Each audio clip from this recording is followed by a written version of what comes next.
Israel Iran की टक्कर, middle east में डर भयंकर। 5 दिन से जारी महारण, ईरान पर हमला हर क्षण। ईरान पर इजराइल का कहर, तीसरे विश्व युद्ध का डर। 100 घंटे से हमले जारी, ईरान के खात्मे की बारी।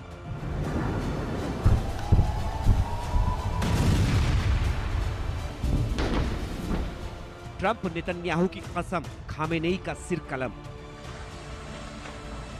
इजराइल और ईरान के बीच की जंग निर्णायक स्तर पर पहुंच गई है। पिछले 5 दिनों से इजराइल ईरान पर ताबड़तोड़ हमले कर रहा है। मंगलवार यानी 17 जून को इजराइल के हवाई हमले में ईरान के deputy commander major general Ali Shadmani की मौत हो गई। सैन्य आपात कमान के हेड थे अली शादमानी। 4 दिन पहले ही अली शादमानी ने संभाला था पद। 13 जून को मेजर जनरल गुलाम अली राशिद की जगह ली थी। इजरायली हमले में मारे गए थे major general Ghulam Ali Rashid. Israel के हमलों के जवाब में ईरान भी पलटवार कर रहा है। युद्ध के 5वें दिन मंगलवार को ईरान ने तेल अवीव में भीषण हमला किया। ईरान ने इजराइल की खुफिया एजेंसी मोसाद के हेडक्वार्टर को निशाना बनाकर मिसाइल दागी। इसके अलावा इजरायली मिलिट्री से जुड़ी खुफिया एजेंसी AMAN की बिल्डिंग को भी निशाना बनाया। ईरान के हमले के बाद इजराइल में लोगों को बंकरों में छिपाना पड़ा। इजराइल में पिछले 5 दिनों में 2 दर्जन से ज्यादा लोग मारे गए हैं, जबकि ईरान में 200 से ज्यादा लोगों की मौत हो चुकी है। 16 जून को इजराइल ने ईरान की राजधानी तेहरान में नेशनल न्यूज चैनल पर भारी बमबारी की। जब तेहरान में national news channel Islamic Republic of Iran broadcasting की बिल्डिंग पर इजराइल ने बम गिराया, उस वक्त टीवी एंकर लाइव शो कर रही थी। वीडियो में देख सकते हैं कि एंकर सिर छिपाते हुए भागती है। उसके पीछे की स्क्रीन काली हो जाती है। स्टूडियो मलबा और धुएं से भर जाता है। इजराइल का आरोप है कि ईरान के सरकारी न्यूज चैनल से इजराइल के खिलाफ प्रोपेगेंडा चलाया जा रहा था। इजराइल जिस तरह से हमलावर है, उससे ईरान में दहशत है। इजराइल ने जिस तरह से चुन चुनकर ईरान के मिलिट्री शासकों और न्यूक्लियर साइंटिस्ट को खत्म किया है, उससे साफ जाहिर है कि नेतन्याहू के टारगेट पर ईरान के सर्वोच्च नेता खामेनेई भी हैं। नेतन्याहू पहले ही कह चुके हैं कि खामेनेई की हत्या के बाद ही दोनों देशों के बीच चल रहा युद्ध खत्म होगा। जानकारी के मुताबिक नेतन्याहू ने पहले ही खामेनेई को निशाने पर ले लिया था, लेकिन ट्रंप ऐसा नहीं चाहते थे। ट्रंप का मानना था कि इससे युद्ध और भड़क सकता है।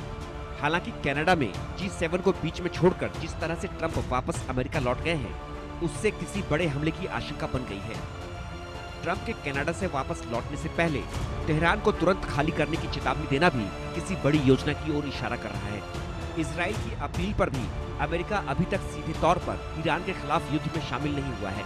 वैसे तो इजराइल ने ईरान के परमाणु ठिकानों को तबाह कर दिया है, लेकिन कुछ परमाणु ठिकाने अंडरग्राउंड बंकर में हैं। इजराइल के लगातार हमलों के बाद भी अंडरग्राउंड परमाणु ठिकाने सुरक्षित हैं। इन अंडरग्राउंड परमाणु ठिकानों को ध्वस्त करने के लिए इजराइल के पास हथियार नहीं है।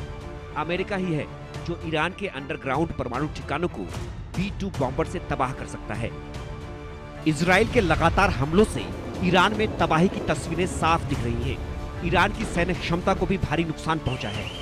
नेतन्याहू ने दावा किया है कि ईरान के आधे से ज्यादा ड्रोन ध्वस्त कर दिए हैं। ईरान के परमाणु कार्यक्रम की धज्जियां उड़ा दी है।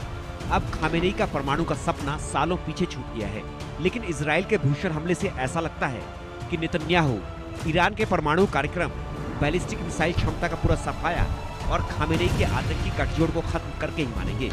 अगर ईरान ने परमाणु समझौता नहीं किया तो इजराइल के साथ अमेरिका युद्ध में उतर सकता है। अगर ऐसा हुआ तो खामेनेई की मौत निश्चित है। उधर खामेनेई की मौत का प्यासा सिर्फ इजराइल ही नहीं है। ईरान के पूर्व राजा के बेटे रजा शाह पहलवी ने भी सर्वोच्च नेता अली खामेनेई के खिलाफ हल्ला बोल दिया है। रजा शाह पहलवी के पिता शाह मोहम्मद रजा पहलवी का 1979 तक ईरान पर शासन था, लेकिन इस्लामिक क्रांति के बाद मोहम्मद रजा पहलवी को देश छोड़कर जाना पड़ा था। Bureau report, India news.